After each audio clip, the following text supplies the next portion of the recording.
Hello বন্ধুরা, আজ আপনাদের কাছে মটর শিমের চচ্চড়ি রেসিপি নিয়ে এসেছি। তার জন্যে একটা গাছ থেকে তুলে নিয়ে ধোয়া হয়ে গেছে, কেটে নিয়ে এবার কড়াই মা তেল দিয়ে দিল।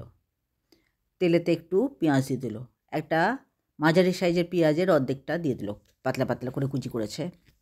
পেঁয়াজটা একটু লাল করে ভাজা হলে তাতে শিম আর শিমেতে দিয়েছে কিছুটা আলু আর কিছুটা কচি ফুলকপির ডাঁটা ছোট ছোট টুকরো করে দিয়েছে।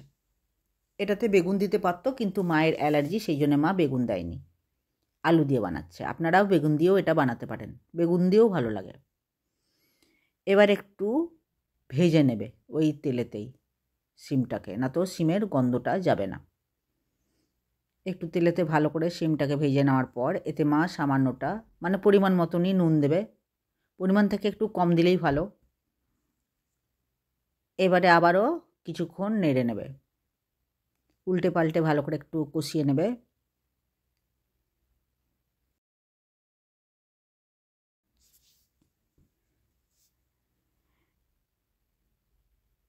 একটু ভালো করে কষাবে।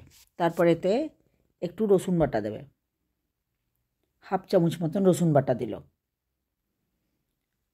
এরপর দেবে হলুদ গুঁড়ো একটা ছোটো চামচের 1 চামচ, আর একটুখানি ধনে জিরে গোলমরিচ গুঁড়ো একটা ছোটো চামচের 1 চামচ দেবে। বেশি মশলা দেবে না, এতে বেশি মশলা ভালো লাগে না।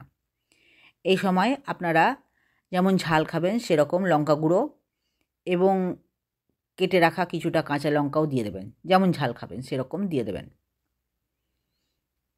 1 চামচই মশলা দিল, এটাতে মশলা বেশি ভালো লাগে না। এবার ভালো করে এটাকে কষবে।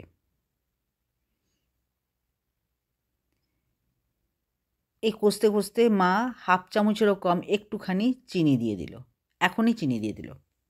এবারে খুব ভালো করে কষবে, যেন হলুদ মশলা রসুনের গন্ধ না করে। উল্টে পাল্টে ভালো করে কষতে হবে রসুন মশলার গন্ধ যাওয়া পর্যন্ত। তারপরেতে জল দিয়ে ঢেকে দিতে হবে।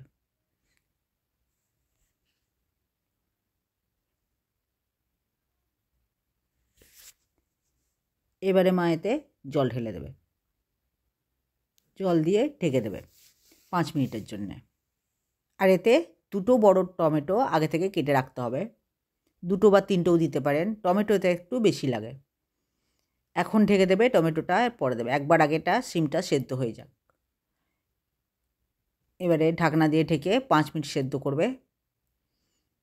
এভাবে শিমের চচ্চড়ি রান্না করে খেয়ে দেখবেন। আপনাদের যদি আমার রেসিপি ভালো লাগে তাহলে লাইক শেয়ার সাবস্ক্রাইব করে দেবেন, এবং আপনি যদি নতুন দেখছেন তাহলে লাইক শেয়ার সাবস্ক্রাইবের সাথে সাথে পাশে থাকা বেলটাও টিপে দেবেন, তাহলে আমি নতুন কোনো রেসিপি দিলে খুব সহজেই আপনার কাছে পৌঁছে যাবে।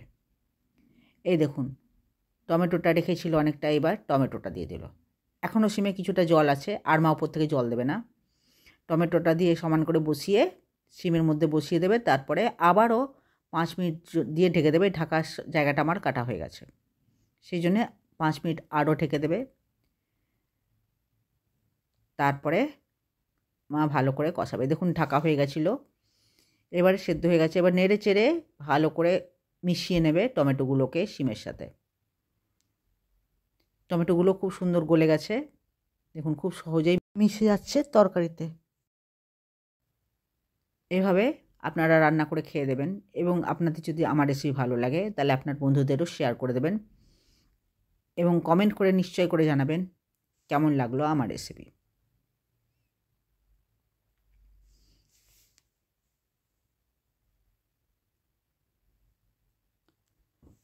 রান্না প্রায় হয়ে গেছে, এবারে মা নামিয়ে দেবে।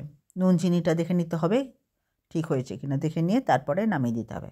তরকারি রান্না হয়ে গেছে, একটু তাও 2-3 মিনিট আর রেখে তারপর নামিয়ে দেবে। এভাবে আপনারা শিমের চচ্চড়ি রান্না করে দেখবেন। এই শিম শহরের দিকে পাওয়া যায় কিনা জানি না, কিন্তু এই শিমের যদি পাওয়া যায় তাহলে এই শিমের চচ্চড়ি করে খেয়ে দেখবেন, দারুণ লাগে। চ্যাপ্টা শিম বা অন্য শিমগুলো থেকে এরকম রান্না টেস্ট হয় না। এই দেখুন মা নামিয়ে দিয়েছে। ভিডিও দেখার জন্যে আপনাদের অনেক অনেক ধন্যবাদ।